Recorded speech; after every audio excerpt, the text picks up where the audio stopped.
For 65 years, we've watched the Godzilla series evolve and change as technology advances and as we get better at replicating scenes of cataclysmic events on the big screen.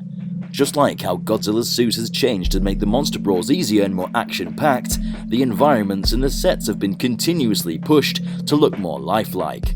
From small things like moving cars on the road and people seen moving around in rooms, to the effects at large like how buildings collapse and react to the weight of the monsters. But how has it changed throughout the years?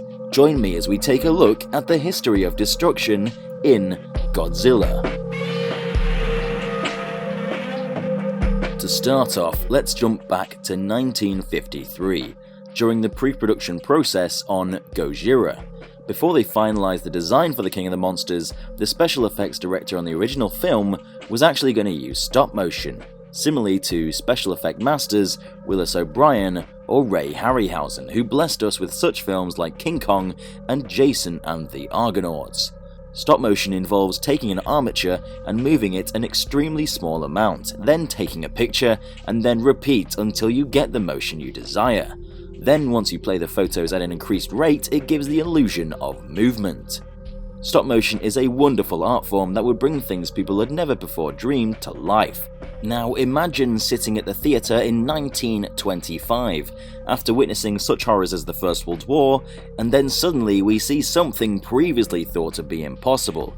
Footage of a T-Rex fighting a Triceratops.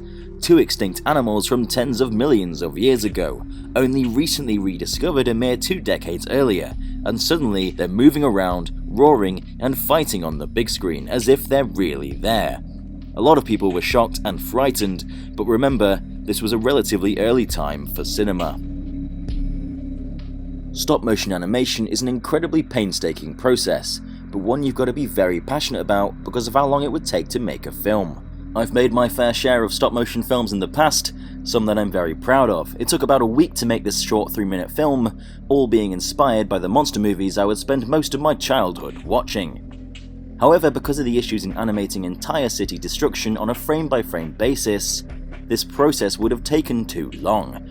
It would have taken approximately 7 years to complete the special effects for Gojira, which is far longer than what Japan traditionally takes to turn around a feature film, which is typically within the space of 6 months. So utilising stop motion was out of the picture, though there was a shot in King Kong vs Godzilla that did still use stop motion animation. Instead, they utilised a new style of special effect, something arguably just as impactful to the film industry as stop motion, and that is suitmation. This is what Toho would continue to use as its primary way of representing giant monsters for the next 50 years. The first Godzilla suit was created from ready-mixed concrete, bamboo, chicken wire, latex, and fabric, and weighed over 100 kilograms. Rubber was in short supply following World War II, and therefore couldn't be used for the suit. The suit would reach up to temperatures of 140 degrees Fahrenheit, which would often lead to the actor passing out during shooting. This, as well as the suit being so stiff due to the materials used, led to Toho to make a second suit out of a lighter material that the actor could move around in easier. The first suit was then segmented and its legs were used for close-up shots of city destruction. The suits would continue to get lighter and more maneuverable, all so the actors could do a better job at the most important element of a Godzilla film, the destruction, and that's what we're here to talk about.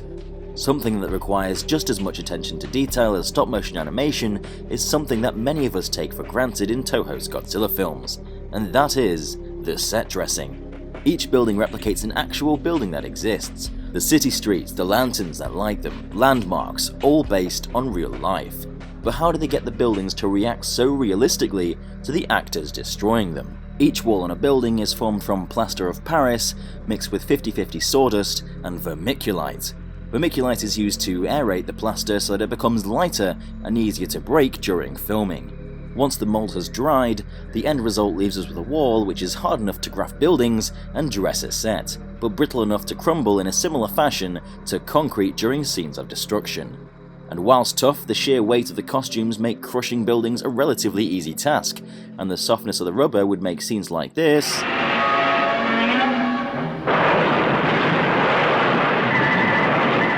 relatively painless. The set would actually be raised on a platform so the director of photography could get the cameramen to shoot from a low angle, at a position that would best mimic the eye-level point of view of an average-sized human being, which gives the viewers a true sense of scale, which would enhance the scenes of destruction and make it feel more lifelike and personal. And city destruction wouldn't be complete without some explosions.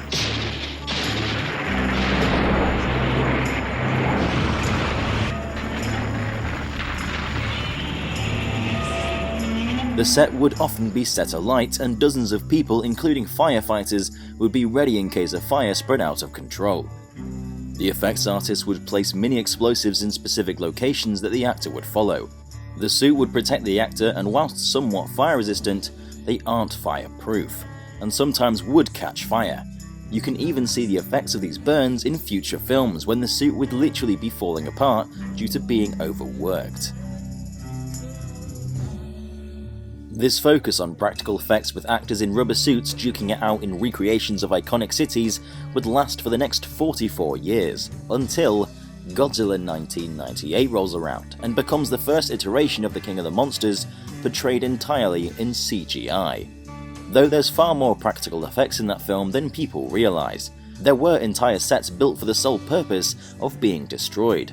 Not only this, but in some shots, Godzilla himself is actually an animatronic, and the babies are still actors in suits, just like the originals. And politics aside, these special effect elements coupled together gives us a film that, in most cases, still looks good today.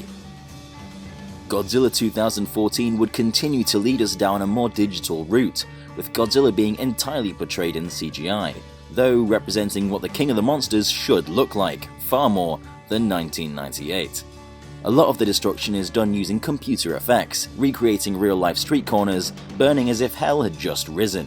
And whilst it gives us a far more realistic reflection of what a devastated San Francisco might look like, it doesn't quite have the charm that handcrafted miniature sets provide.